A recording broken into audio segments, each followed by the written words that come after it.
All right, what's up, everybody? Cool. So, uh, day 15, congratulations. Second day of this Prachin ancient yoga sub challenge. We're going to hold up the left arm for about 20-25 minutes. Okay, so let's sort of discuss or contemplate yesterday's practice. I'm certain it was challenging for everybody, and the challenge more than likely was within the body or within the mind. And the reality is both. But if you take a second to analyze, the breadth of your experience, you might have found either the body or the mind to have been distinctly challenging. And so what was actually going on, right? What was the utility of it? If you participated skillfully and willfully, I think that's a better word. If you participated willfully and overcame, at least in flashes, the impulse to drop the arm, that pressure or that pain or that acidity, however it is you were contemplating or experiencing it, in those moments of resilience, of will, forced you to dig deep, which is a phrase we all know, but in that sort of pressure, you touched a space that was uniquely powerful, uniquely present, uniquely connected to the moment at hand. And so this is sort of the whole point behind meditation, and more specifically, the whole point behind these sort of, stricter guidelines to the practice. It's all about restraint and imposing limitations and a little bit of stress into ourselves so that we force ourselves to access this position. And I think position is a nice way of thinking about it.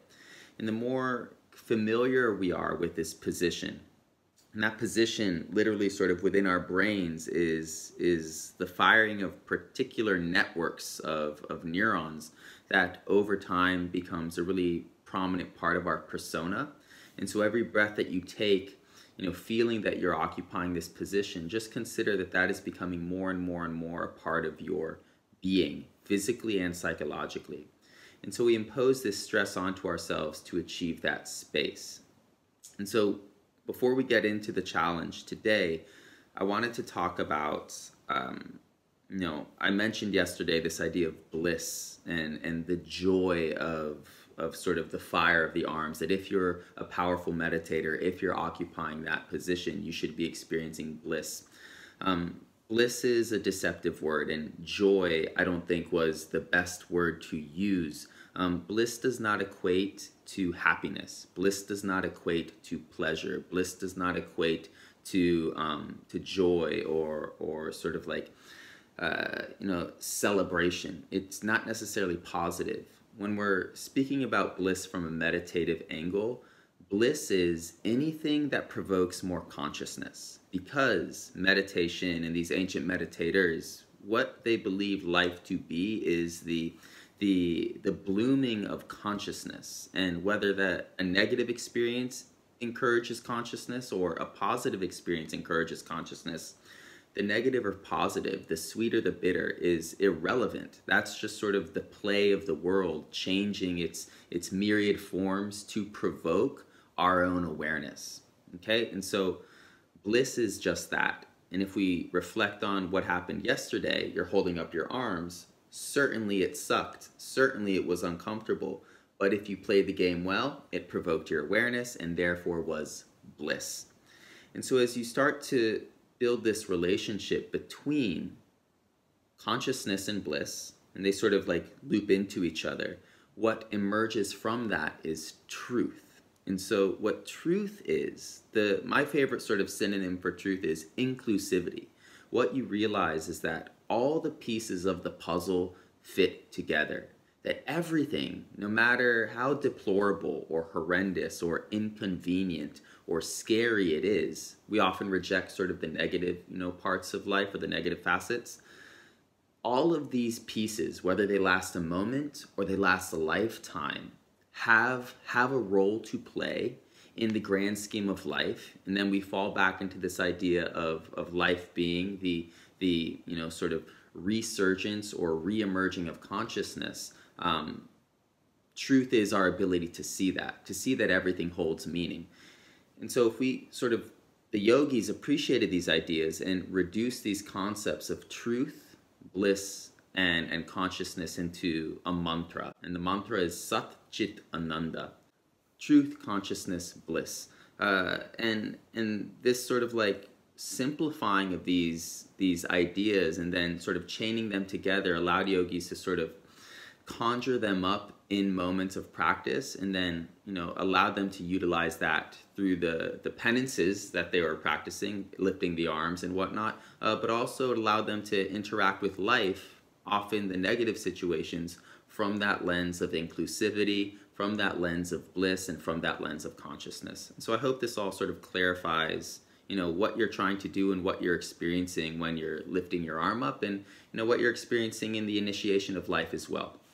Cool. So that said, the mantra I want you to work on today, yesterday we were saying I am the same, which was sort of like integrated. It's like, oh, I am the same as this pain. I am the same. I am one with this situation. I am one with my body. Today we're going to use a different approach and create a different relationship to the process. I'd like you to say, I am not this body.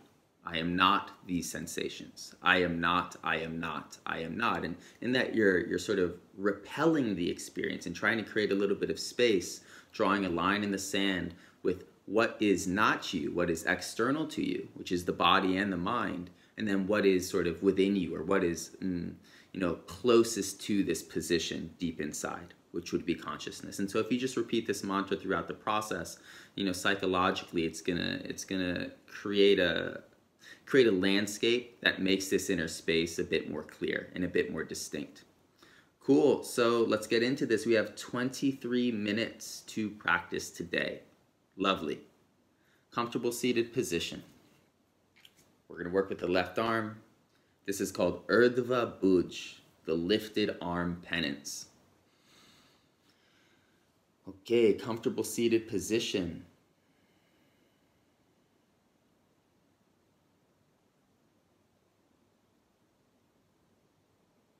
Left arm reaches up. Right arm, wrist on knee. Straighten the right arm. Press the right wrist into the knee a little more. And again, you're going to feel that the more work you put into the right arm, the lighter the chest becomes and the lighter the left arm becomes. Drag your shoulder blades away from the skull. Bring a random finger to the right thumb. A gentle fist with the left hand. Eyes are closed. Tilt the hips forward, feel the spine lengthen. Tuck the chin in, feel the base of the skull decompress. Soften your face. Let's work through the 4 techniques we've learned together so far. First, posture. We've already established it. But now sit in a way that provokes more confidence and power. Broaden the chest, straighten both of your arms, tilt your hips further forward, lengthen through the spine, reaching your skull to the ceiling. Something like that. And despite the fact that it takes more energy, you want to pay attention to that sense of will.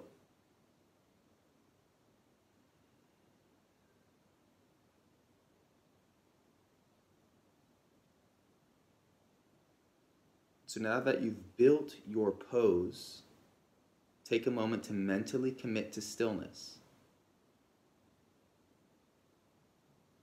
And if you simply repeat in the mind, I'm not going to move. I'm going to hold this today. The more times you repeat that promise, it becomes more real. The first time, fairly shallow.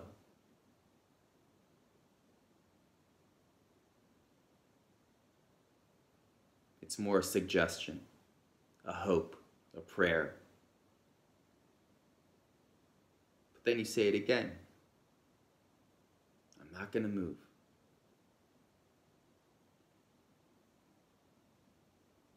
And the intention becomes more concrete. So take a few more breaths.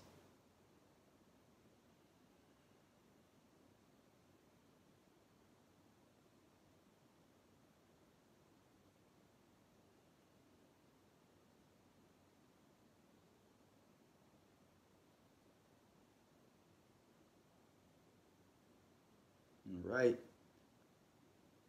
Second lesson, directional breathing. As you inhale, swell into the belly and then the chest, nice and slow. Feel the 7 directions of the breath. And as you exhale, pull the belly in, keep the spine tall. Again, appreciate these 7 directions.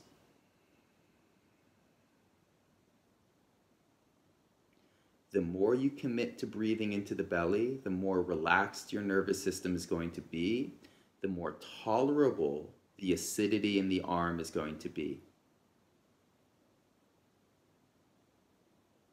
And so breathing into the belly is a priority.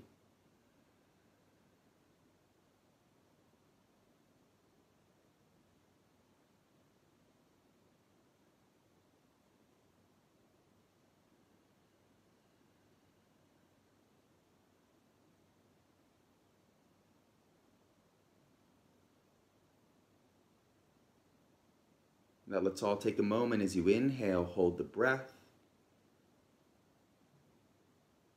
And as you exhale, a gentle hum or a gentle om. And as the lungs empty, again, hold the breath at the bottom. Do this a couple times.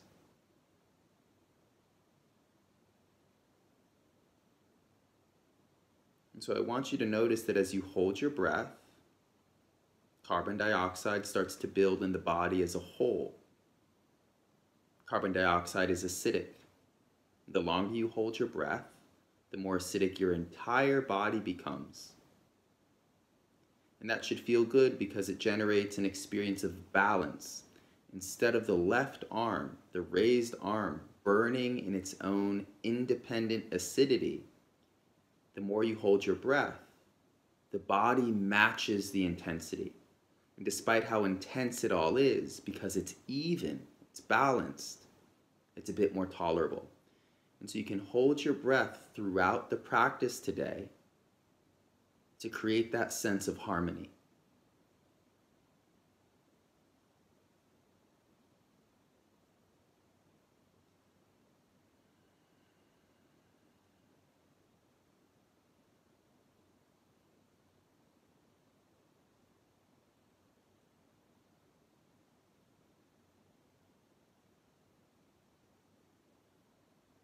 Okay, I'm going to chime back in about 15 minutes. Remember Sat Chit Ananda. The challenge of this, the suffering, the stress, the pain, it boosts your consciousness. That's the whole point of meditation. We want to be more conscious in our lives. The more conscious we are, the more we appreciate the role of this exercise, the easier it is to see truth. The easier it is to see that this moment is meaningful. A lifted arm is meaningful. Pain is meaningful. All the pieces of the puzzle fit.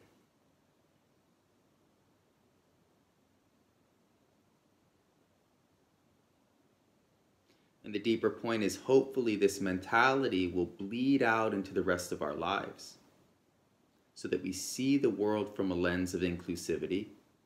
We see every mosquito, every struggle, every catastrophe as enriching. Let's all take a deep breath in together. Deep breath out together. The mantra, I am not this body.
Slow down the breath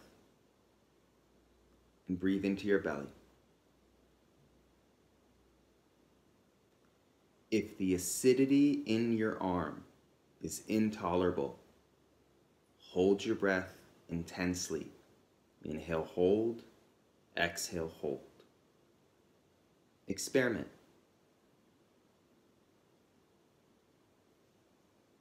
The pain of it is the imbalance of it. Fill the rest of the body up with CO2. Let the whole body become acidic. And you'll find there's a strange peace in that uniform intensity.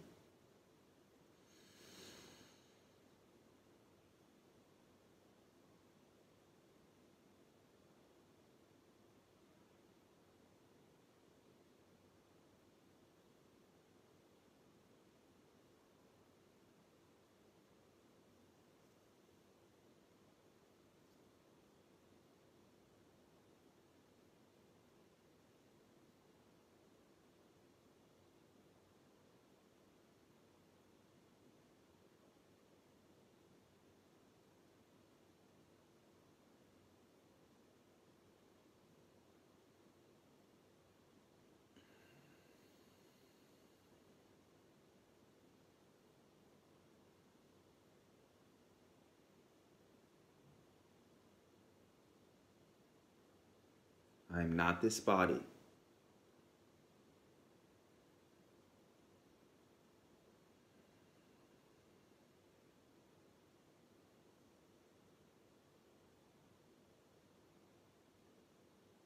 And so what is bliss? Bliss is not joy, it's not pleasure, it's not immediate satisfaction or immediate gratification. Bliss is the experience of existence, the awareness of our lives as our lives happen to us.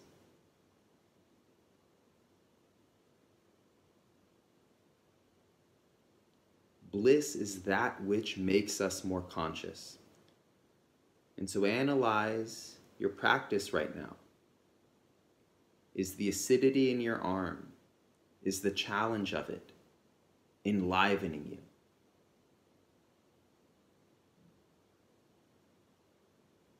Is it forcing you into this position of consciousness? If so, it is bliss.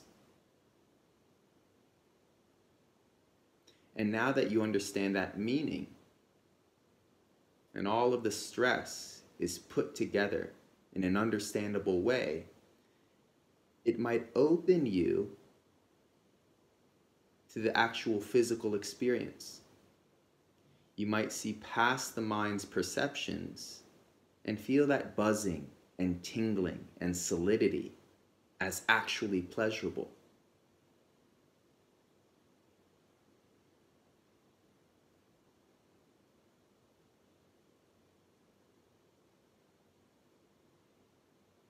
Slow down the breath.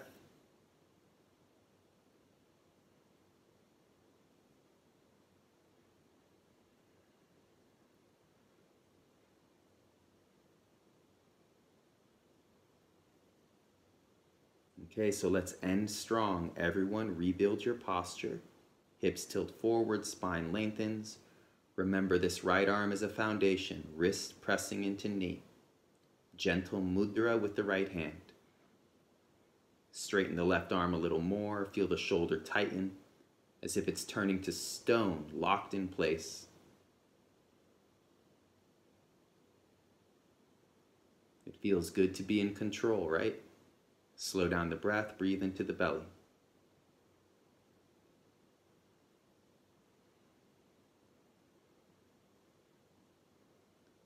Chit is consciousness. The yogis force consciousness out of themselves by punishing the body.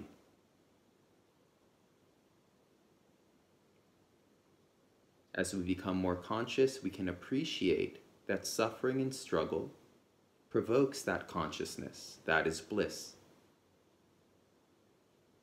And as we put those pieces together, truth emerges, and we realize everything is meaningful. That is truth. And so for the last few minutes, with that bouncing around in your head, feel openly your practice today. Embrace the acidity in the left arm and repeat the mantra from time to time. I am not this body.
And now, in closing, back to the opening conversation, was the problem the body or the mind? It was the mind. Our concepts of the sensations, our interpretations of the experience, painted them as brutal, intolerable, as suffering and stress. But when we organize our thoughts, root ourselves in that position of consciousness, it's not so bad, and we can leverage that. 3 breaths, full embrace. It's not so bad.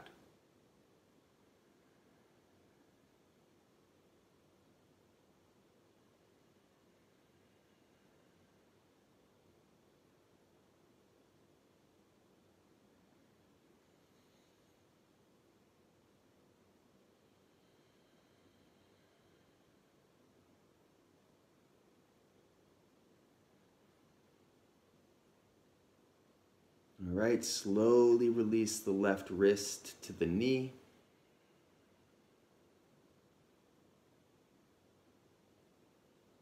Drag the shoulder blades away from the skull, straighten the arms. Mudras, random fingers to each thumb. Repeat the mantra, I am not this body.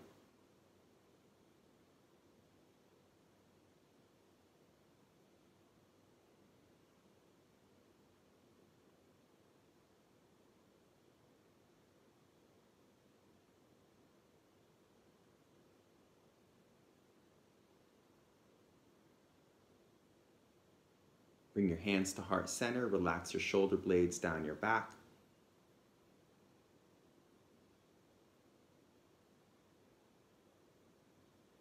And just try to clarify for yourself in a physical way this position inside.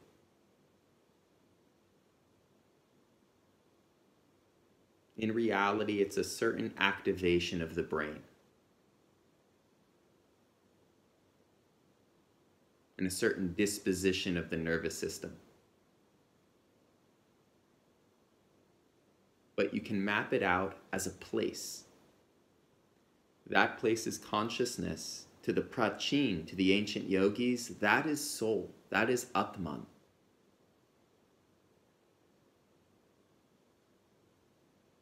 And lift your thumb knuckles to third eye center, back to the technique. Focus and sensitivity.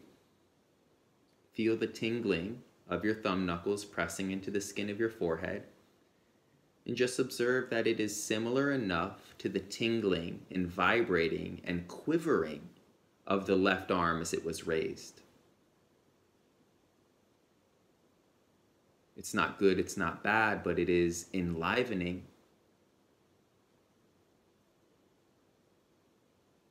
And because it stimulates your consciousness, it is bliss.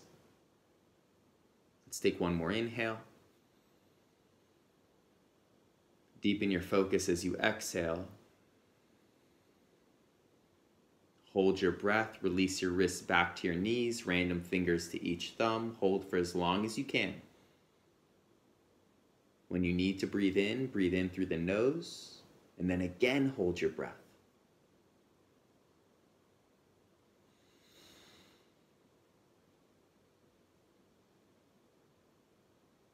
Now with the lungs full, holding breath, repeat the mantra, I am not this body.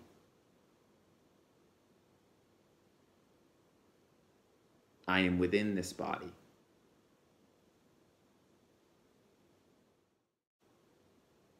And everyone exhale, keep the spine tall. With your next inhale, open the eyes. I am within this body.